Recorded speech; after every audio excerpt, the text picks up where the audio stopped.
Good morning, welcome back to my channel blogging আড্ডা with Uma. তোমরা সবাই কেমন আছো? আশা করছি সবাই খুব ভালো আছো, আর আমিও অনেকটা ভালো আছি। তো চলো আজকের ভিডিওটা শুরু করা যাক।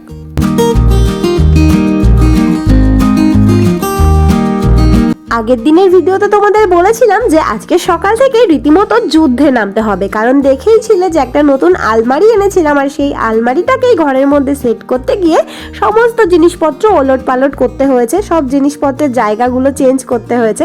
তো এদিকে দেখো প্রথমেই শোকেসটাকে সরানোর প্রচেষ্টা চলছে, তবে এটা করতে গিয়ে না সবার একদম অবস্থা খারাপ হয়ে গেছে, কারণ ভেতরে অনেক জিনিসপত্র ছিল। প্রথমে তো আমরা ভেতরে জিনিসপত্র সমেতই এটাকে সরানোর চেষ্টা করছিলাম, তবে পরে দেখা গেল যে সেটা সম্ভব নয়। তারপরে ভেতরকার সমস্ত জিনিসপত্র বের করা হলো, এখন এটাকে কোনো প্রকারে ঠেলে ঠুলে সরানোর চেষ্টা চলছে। আমরা সবাই মিলে চেষ্টা করছিলাম, হচ্ছিল না। পরে বড়মশাই ঘুমিয়েছিল, ও ঘুম থেকে উঠে এসে ও আমাদেরকে হেল্প করলো, আর লাস্টে অনেক কষ্ট করে শোকেসটাকে নিয়ে যেতে পেরেছি আমরা আর কি। আর এগুলোর জন্য ঘরে তো প্রচণ্ড নোংরা হয়েছে, তোমরা দেখতেই পারছো। আসলে আমাদের খাটটার পাশে না একটা ছোট্ট খাট ছিল, আর খাটটা এতটাই নিচে ছিল যে ওই খাটের নিচেটা ঝাড় দিতে ঢোকা যেত না। কাজেই অনেক জিনিসপত্র এক্সট্রা যেগুলো লাগে না নোংরা সেগুলো ছিল খাটের নিচে, আর ওগুলো বের করাও সম্ভব হতো না। এই যে দেখো সব জমে আছে এখানে। আজকে খাটটাকে সরানো হয়েছে, খাটের জায়গাটাতেই শোকেসটাকে ঢোকানো হয়েছে, আর ওই খাটটা সরানোর কারণেই অ্যাট লাস্ট সমস্ত নোংরাগুলো আর কি পরিষ্কার হচ্ছে ঘর থেকে। আজকে বের করা হয়েছে সব, একদম যত নোংরা দেখছো সব ওই খাটের নিচ থেকেই বেরিয়েছে। কারণ বাকি জায়গাগুলো তো রোজ ঝাড় দেওয়াই হয়, অসুবিধা হয় না, তবে ওই জায়গাটা এত দিন ঝাড় দেওয়া হয় না, 3-4 বছর হয়ে গেছে, ওই জন্য সমস্ত নোংরা এসে ওখানেই জমেছে আর কি। এইদিকে শোকেস আলমারি সব ঠিকঠাক জায়গা মতো সেট করা হয়ে গেছে। এখন পালা এই ঘরটাকে পুরো পরিষ্কার করার, সেই সাথে শোকেস থেকে যা কিছু বের করেছিলাম সেগুলোকে আবার ঠিকঠাক জায়গা মতো গুছিয়ে রাখতে হবে। তো সকাল থেকেই আমি আর রিমা দুজনে মিলে লেগে পড়েছি। একই বাড়িতে আজকে পুজো, তার একটা কাজের চাপ তো রয়েইছে, সেই সাথে আবার এক্সট্রা কাজ গুছিয়ে নিয়েছি আমরা, কারণ এটা না করলেও আজকে হতো না। পরের দিনে আমি চলে যাব, আর রিমার একার পক্ষে এই কাজগুলো করা একদমই সম্ভব নয়। আমি আর রিমা দুজনে মিলে করেছি, সাথে সাথে মাও কিছু কিছু সময় একটু একটু হেল্প করেছে। তা সত্ত্বেও আমরা পুরো নাজেহাল হয়ে গেছি এটাকে করতে, আর রিমা একা হলে তো কখনোই পারবে না। সেই সাথে আমার তো আছে প্রচণ্ড ডাস্ট অ্যালার্জি, ওই জন্য আরোই কষ্ট হচ্ছিল। মুখে মাস্ক পরে কাজ করেছি, তারপরেও হাঁচি দিচ্ছিলাম, ভীষণ ঠান্ডা লেগে গেছিলো। যাই হোক, কিছু করার নেই, ঘরটা তো পরিষ্কার করতেই হবে। তো দেখলে ঘরটা খানিকটা পরিষ্কার হয়েছে, আরও কিছুটা কাজ বাকি ছিল। তার মধ্যেই বাইরে এসে দেখলাম এখানে কাপড় টাঙানো হচ্ছিল। আসলে এই জায়গাটাতেই পুজোটা করা হবে, যেহেতু বড় ঠাকুরের পুজো তো উঠানেই করতে হয়, তাই জন্য এখানে কাপড় দিয়ে ঘিরে দিল বাবা আর একটা দাদা মিলে। আর এখন আমি এই জায়গাটাকে একটুখানি মাটি দিয়ে ভালো করে লেপে দিচ্ছিলাম।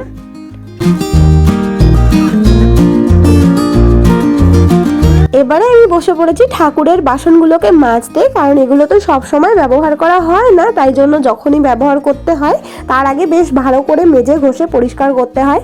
তো এদিকে এগুলোকে মেজে নিয়ে আমি ভালো করে ধুয়ে পরিষ্কার করে নিচ্ছি।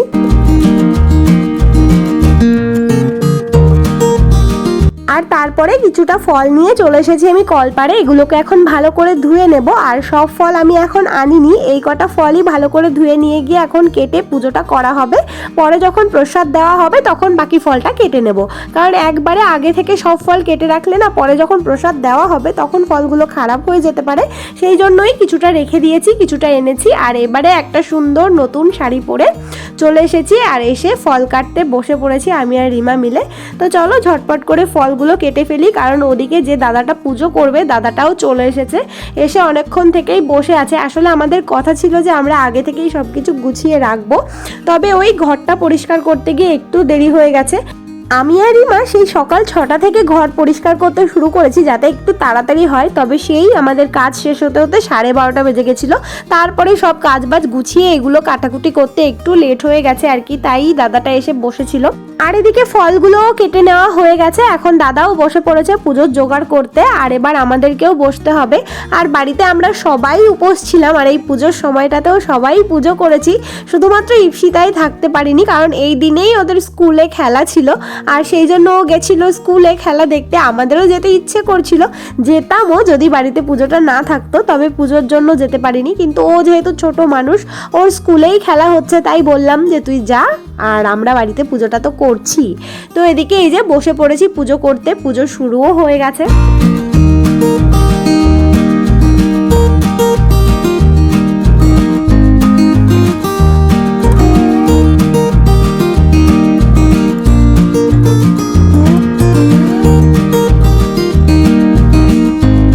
আমাদের পুজো করা তো হয়ে গেছে, এখন এখানে প্রসাদগুলো আনা হয়েছে, প্রসাদ মাখা হবে। এদিকে আমার কাকিমা, একটা মাসি, একটা দিদা সবাই মিলে বসে পড়েছে প্রসাদ মাখতে।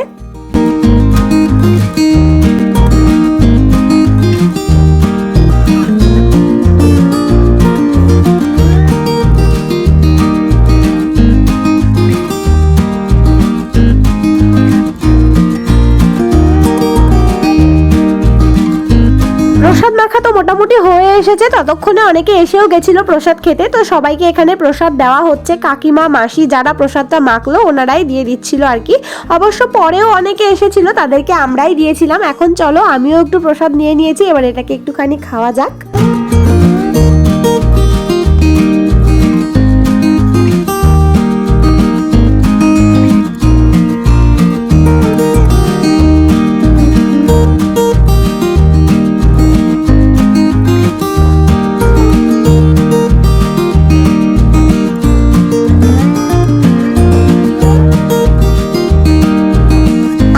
প্রসাদ খেয়েছি, তবে মা এখনো খায়নি, কারণ মা এখন এই যে পুজোর সমস্ত জিনিসপত্রগুলো নিয়ে যাচ্ছে পুকুরে, কারণ এই জিনিসগুলো নাকি জলে দিয়ে তারপর মাকে স্নান করতে হবে, তারপরে প্রসাদ খেতে হবে।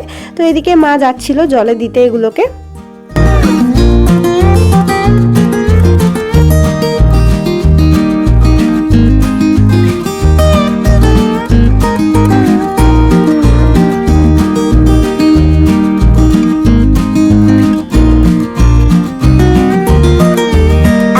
বসে পড়েছি খাওয়া দাওয়া করতে। এদিকে বৌদি রান্না করে দিয়ে গেছে ডাল, এখানে আছে ঘ্যাট, আর তার সঙ্গে ছিল ঝাল টমেটো।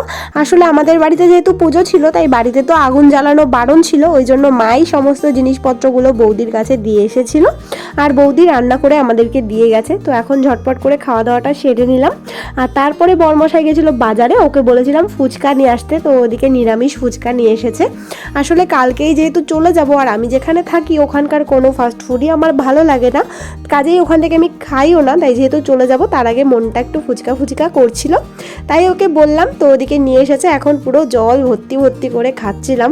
আর এখন আমি ভিডিওটা এডিট করছি, ভয়েস দিচ্ছি, তাতেও না আমার জিভের জল চলে আসছে, এতটা মানে টেস্টি ছিল ফুচকাটা।